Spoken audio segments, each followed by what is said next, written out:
하나님 말씀 고린도후서 6장 11절로 18절까지 말씀입니다. 고린도후서 6장 11절로 18절까지 찾으셨으면 우리 함께 같이 한 목소리로 읽겠습니다. 고린도인들이여, 너희를 향하여 우리의 입이 열리고 우리의 마음이 넓어졌으니 너희가 우리 안에서 좁아진 것이 아니라 오직 너희 심정에서 좁아진 것이니라. 내가 자녀에게 말하듯 하노니 보답하는 것으로 너희도 마음을 넓히라. 너희는 믿지 않는 자와 멍에를 함께 매지 말라. 의와 불법이 어찌 함께하며 빛과 어둠이 어찌 사귀며 그리스도와 벨리알이 어찌 조화되며 믿는 자와 믿지 않는 자가 어찌 상관하며 하나님의 성전과 우상이 어찌 일치가 되리요. 우리는 살아계신 하나님의 성전이라. 이와 같이 하나님께서 이르시되 내가 그들 가운데 거하며 두루 행하여 나는 그들의 하나님이 되고 그들은 나의 백성이 되리라. 그러므로 너희는 그들 중에서 나와서 따로 있고 부정한 것을 만지지 말라. 내가 너희를 영접하여 너희에게 아버지가 되고 너희는 내게 자녀가 되리라. 전능하신 주의 말씀이니라 하셨느니라. 아멘. 오늘 말씀에 보면 세 가지 명령이 나옵니다. 명령형으로 되어 있는 것이 세 가지 문장이 있어요. 첫 번째는 13절에 보면 너희도 마음을 넓히라. 마음을 넓히라 하는 표현이 있어요. 마음이라고 하는 것은 넓어지기도 하고 좁아지기도 하고, 우리가 모든 것은 마음 먹기에 달렸다. 무릇 지킬 만한 것보다 내 마음을 지키라. 마음이라고 하는 것은 눈에 보이지 않죠. 눈에 보이지 않고 어떻게 생겼는지도 몰라요. 마음이 뭡니까? 심장도 아니고, 그렇죠? 허파도 아니고, 마음이라고 하는 것이 이렇게 눈에 이렇게 딱 보이는 것은 아니지만 마음은 존재해요, 그렇죠? 마음이 뭔지는 우리가 정확하게 모르지만 마음이라고 하는 것이 존재하고, 마음의 특징은 마음이 더 넓어지기도 해요. 태평양같이 넓은 마음이 넓다는 건 무슨 말입니까? 다 품는 거예요. 우주와 같은 마음. 이거는 다 모든 것을 다 품는 마음이죠, 그죠? 다 품는다는 건 뭐죠? 다 용납한다는 거, 다 수용한다는 거.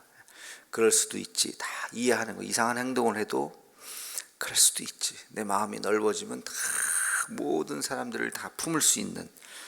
반면에 마음이 좁아지면 우리가 흔히 좁쌀 같다 그러잖아요, 그렇죠? 좁쌀, 쌀보다도 작은 게 좁쌀이잖아요. 요만한 좁쌀. 마음이 좁쌀만큼 아주 작아지면 품지를 못하죠. 품지를 못한다는 건 뭐예요? 다 비판적이라는 거예요. 저는 왜 저래? 저 사람 저 이상하다, 미쳤나봐, 왜 저래? 다 이해할 수 없는 그런 좁은 마음들.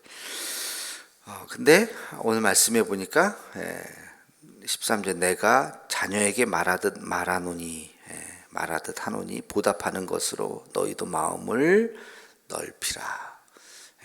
부모가 자녀에게 말하듯이 얘야, 마음 그렇게 쓰지 마라. 넓은 마음을 가져야 된다. 넓은 마음을 가져야 된다. 다 이해하고 용납하고 수용하고. 지금 이게 누가 누구한테 얘기하는 거예요? 바울이 이 고린도 교회 교인들에게 이렇게 지금 이야기하는 거죠. 그 앞에 절에 보면 너희 심령이 지금 좁아졌다. 교인들의 마음이 점점 다 좁아오면 어떻게 될까요? 다 이해하지 못하는 거예요. 서로가 서로를 이해하지 못하는 거예요. 그러면 다툼과 비난과 싸움이 일어나는 거죠, 서로가. 근데 교인들의 마음이 서로 다 넓어, 서로 다 태평양이야. 그러면 어떻게 해요? 교회가 평안한 거죠, 그죠? 다 이해하고 용납하고 수용하고. 바울의 이 심정은 알 것 같아요. 바울의 이 심정은 너희의 마음을 넓히라. 너희의 마음을 넓히라. 그렇게 상식에서 벗어나는 행동을 1차적으로 하지 말아야 되겠지만, 상식에서 벗어나는 행동을 한다 해도 그것을 품어주어라. 다 공동체가 서로를 다 품어주어라. 마음을 넓히면 싸움이 일어나지 않는 거예요. 여러분 부부간에도 마찬가지예요. 한쪽에서 그냥 이해해버리면, 한쪽에서 이상한 짓을 해도 한쪽에서 그냥 품어버리면 뭐 싸움이 일어납니까? 싸움이 일어날 게 없죠. 근데 서로가 서로를 품지 못하는 거야. 너는 왜 그래? 너는 또 왜 그래? 도저히 이해할 수가 없어. 싸움은 이렇게 시작되는 거잖아요. 내가 도저히 이해가 안 된다. 그러면서 싸움이 시작되는 거잖아요. 그러니까 마음을 넓히는 것이 중요한 거죠. 예수님은 마음을 어디까지 넓혔을까요? 예수님 마음을 어디까지 넓히셨을까요? 예수님 마음이 좁쌀 같았습니까? 예수님 마음이 좁쌀 같았으면 12제자를 3년이나 데리고 다녔겠어요. 한 달도 안 돼서, 아니 뭐 일주일도 안 돼서 가라. 니들하고 못하겠다. 그러셨겠죠. 근데 그 말 안 듣는 제자들을 3년이나 같이 끌고 다니면서, 심지어는 예수님을 팔아먹은 제자까지도 예수님이 그걸 알고 짐작하고 보시었지만도 품고, 예수님의 마음이 어디까지 넓어졌느냐. 십자가에 달리셔서 자기를 못 박은, 조롱하고 웃고 손가락질하는, 가시면류관을 씌우면서 조롱하는 그 병사들까지도 저들의 죄를 용서해 주옵소서 라고 기도를 하셨잖아요. 그죠? 이게 예수님의 마음이죠. 예수님 마음이 그렇게까지 자기를 그냥 조롱하는 자가 아니라 자기를 그렇게 육체적으로 고통을 주었던 그런 사람까지도 마지막 죽는 순간 다른 사람은 다 용서해도 쟤네는 내가 용서 못하겠습니다. 그러지 않았다는 거죠. 그러니까 예수님의 마음의 크기를 우리가 알 수가 있습니다. 여러분 우리도 기도할 때마다 주님, 우리의 마음이 더 넓어지게 해 주옵소서. 더 어디까지? 내가 이해할 수 없는 모든 사람까지 다 품을 수 있는 그런 우리 마음을 다, 뭐 전 세계 사람을 우리가 다 품을 수는 없겠지만 같은 가정에 있는 우리 자녀들, 우리 가족들의 마음은 품어야 되잖아요. 그죠? 또 우리 교인들의 마음은 좀 품어야 되잖아요. 교회에서. 그러니까 교회에서 우리 수천 명 되는 것도 아닌데 우리 교우들의 마음은 내가 품을 수 있는 그런 사람이 되게 해달라고 우리가 같이 기도하고, 그러면 싸울 일이 뭐가 있겠습니까? 오늘 이 말씀을 여러분 꼭 기억하시면 좋겠습니다. 두 번째는 뭐라고 명령하냐면 14절에 보니까 믿지 않는 자와 멍에를 함께 매지 말라. 이 말씀은 아마 많이 들으셨던 말씀일 거예요. 믿지 않는 자와 멍에를 함께 매지 말라. 굉장히 비유적인 말씀이죠. 멍에는 소가 매는 거죠. 밭 갈 때 매는 게, 소가 한 마리가 이렇게 밭을 갈기도 하지만 또 두 마리가 같이 멍에를 이렇게 연결을 해서 두 마리가 같이 매죠. 우리가 2인 삼각 경기 해보면 발 한쪽씩 묶잖아요. 옆에 있는 사람하고. 그리고 서로 어깨 동무를 하고 하나 둘 하면서 반 한점을 돌아오는 그 2인 삼각을 생각하면 돼요. 그럼 어떻게 돼요? 호흡이 같아야 되죠. 마음이 같아야 되죠. 자, 하나 할 때 바깥발, 둘 할 때 안쪽 발 연습을 해서 하나 둘 하면서 출발하면 호흡을 같이 해서 한 바퀴 돌고 오는 건데, 만약에 이게 밸런스가 깨져버리면 어떻게 합니까? 넘어지는 거예요. 야, 바깥발이라 그랬잖아. 내가 바깥발 했단 말이야. 싸우고 넘어지고 일어나서 또 안 되고 한 발자국도 못 나가는 거예요. 마음이 하나가 되지 않으면 한 발자국도 못 나가는 거죠. 멍에라고 하는 것이 이제 그런 의미입니다. 그러니까 믿지 않는 자와 멍에를 함께 매지 말라. 믿지 않는 자들과 꿈과 비전이 다른 자들과 어떻게 같은 일을 할 수 있겠는가. 이게 굉장히 중요한 거예요. 그러니까 문제를 바라보는 관점이 다르고 세상을 풀어가는 방향이 다르고, 근데 중요한 것은 사업차 만나거나 그러면 잠깐 일하다가 또 몇 달 만에 헤어질 수도 있고 그러는데, 여기서 이제 중요한 것은 배우자들이죠. 한평생 같이 가야 되잖아요. 정말 멍에를 매는 거잖아요. 근데 믿지 않는 자와 멍에를 매게 되면 어떻게 될까요? 문제를 바라보는 관점이 다른데 우리는 신앙적인 관점에서 바라보는데 보이지 않는 것까지 보고 나아가려고 하는데 믿지 않는 사람은 눈에 보이는 것만 보잖아요. 우리 지난주에 말씀처럼 세상의 가치대로 살잖아요. 물질 만능주의로 살 것이요. 그렇죠? 그리고 결과주의로 살 것이요. 이런 것들이 다 세상 사람들 또 눈에 보이는 외모지상주의로 살 것이요. 이런 것들이 세상의 관점인데 그걸로 평가하고 그걸로 결론 내리고 그렇게 살려고 하는데 우리는 그렇게 살아서는 안 된다고 배우잖아요. 그러니까 계속 갈등이죠. 그러니까 싸움이 계속 일어나는 거예요. 자식을 낳고 키우는데도 마찬가지. 교육관도 달라지고, 교육관도 나는 좀 이렇게 길러야 된다고 생각하는데 시험보다도 신앙이다. 공부 잘하는 아이보다도 믿음이 좋은 아이도 길러야 된다. 여러분 그렇지 않나요? 아멘이신가요? 뭐 신앙은 나중에 언제든지 기회가 있으니까 50대나 60대 가서 하고 일단은 세상에서 성공해야지. 그렇게 생각하시는 분 없죠? 그렇게 생각하면 안 되잖아요. 어렸을 때부터 믿음 안에서 바로 크고 복은 하나님이 주시는 거지 뭐 세상 사람 사장님이 복을 주시나 하나님이 복을 주시는 거지.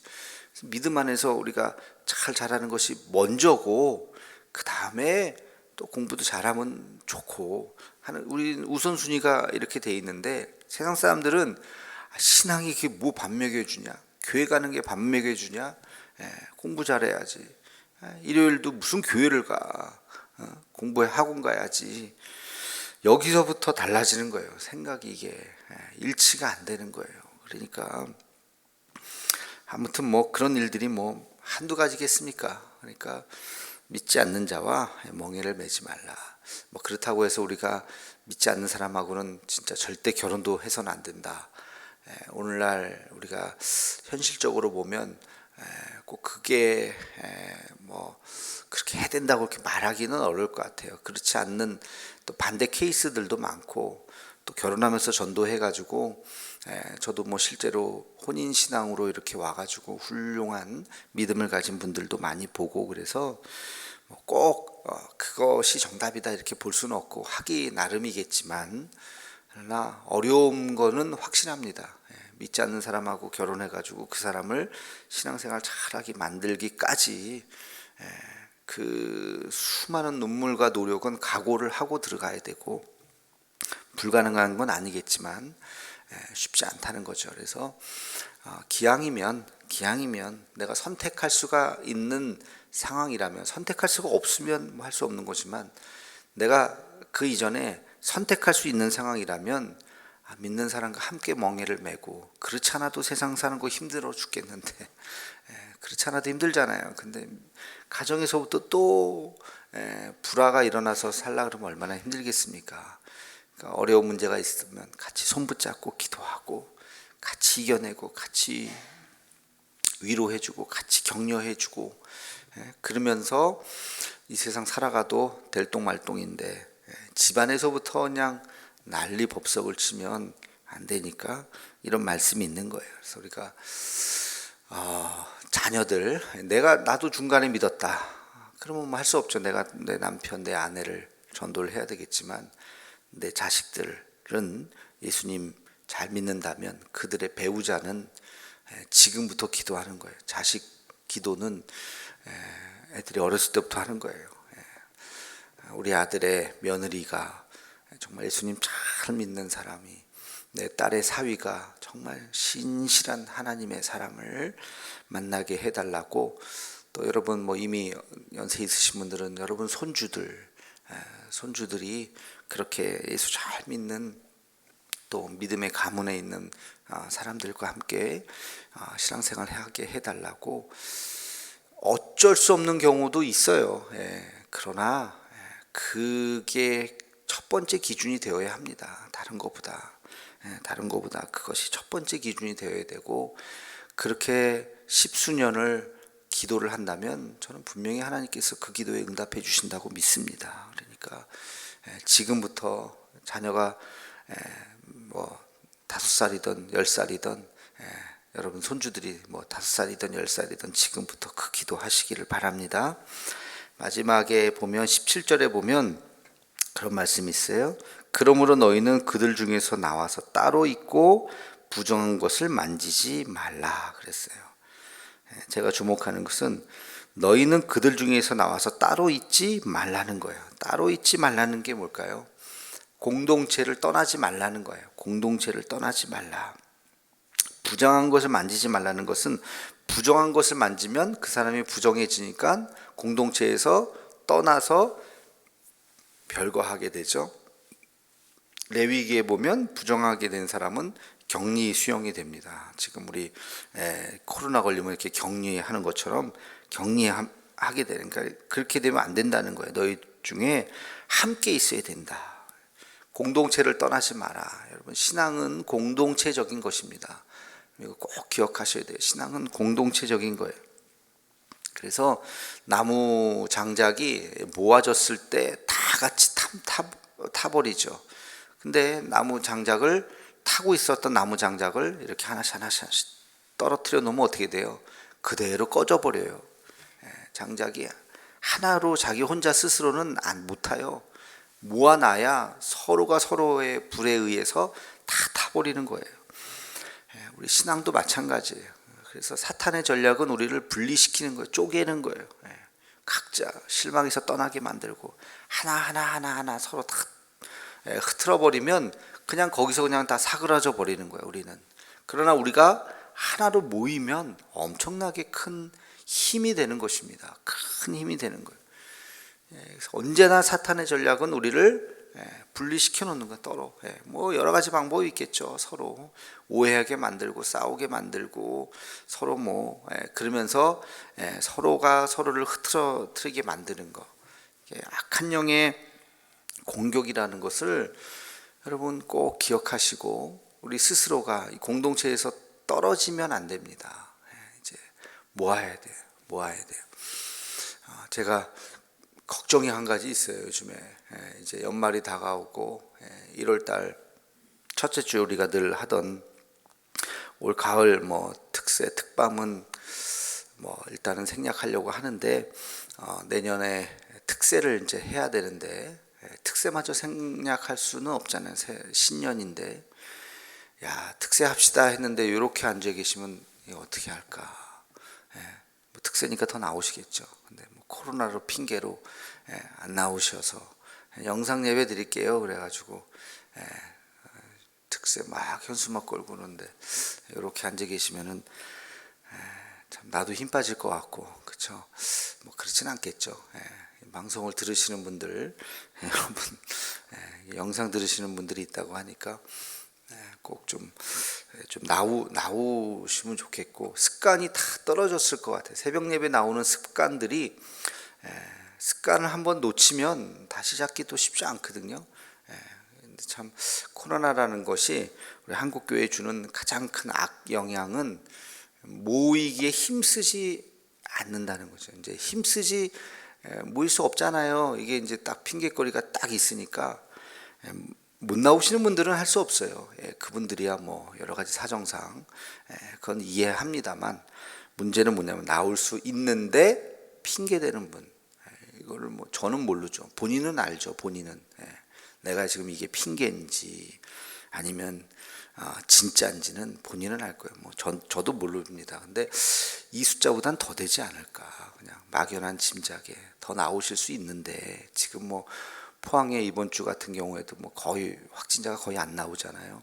1명, 2명, 어떨 땐 0명 이렇게 나오는데 아무튼 그래서 내년도 계획을 세우다가 특세를 하긴 해야 되겠는데 이걸 옛날에 우리가 300명도 넘겼는데 새벽 예배 때 이거 참 그런 고민이 새벽에 기도하다가 보면 좀 들어요. 여러분들에게 할 얘기는 아니지만 방송 영상 보시는 분들이 있으니까 영상 보시는 분들에게 하는 소리인데 오늘 본문이 이 본문이라서 이게 따로 있지 말라는 거야. 따로 있으면 신앙생활이 다 불이 꺼집니다. 함께 모여 있어야 돼요. 함께. 그래야 서로가 서로에게 격려가 되고 위로가 되고 힘이 되면서 활활 타오르는 거예요. 근데 참 이렇게 분리되어 있으니까 우리가 다 하향평준화되는 이 2년의 시간 동안 한국교회가 하향평준화되는 전체적으로 참 그런 좀 안타까움이 있어요. 이걸 다시 우리가 열심을 내기 위해서는 정말 노력이 많이 필요하겠다는 생각도 하고 그렇습니다. 아무튼 우리가 함께 같이 모여서 다시 교회 중심적인 성전 중심적인 우리 신앙을 회복할 수 있는 우리가 되기를 주님의 이름으로 축원합니다. 기도하겠습니다. 거룩하신 주님, 오늘 주신 본문 말씀을 통해서 주님의 세 가지의 명령을 기억합니다. 우리의 마음을 넓히게 하여 주옵시고 모든 사람을 품을 수 있는 마음을 주시고 믿지 않는 자와 멍에를 매지 않고 우리 믿는 자들과 함께 같이 살아갈 수 있는, 또 이왕 어쩔 수 없다면 꼭 예수 믿기 위해서 같은 곳을 바라보며 살아갈 수 있는 우리가 되게 해 주옵소서. 또 우리 중에 떨어져 있지 말고 함께 있으라 말씀하십니다. 우리가 교회 중심적으로 함께 신앙생활해 나아갈 수 있는 우리 모두가 되게 하여 주시옵소서. 오늘도 주님 동행하여 주시며 흩어진 우리 대도의 가족들, 이곳에 함께 하지 못하고 영상으로 대신하는 모든 분들에게도 동일한 은혜를 더하여 주시옵소서. 예수님의 이름으로 기도하옵나이다. 아멘.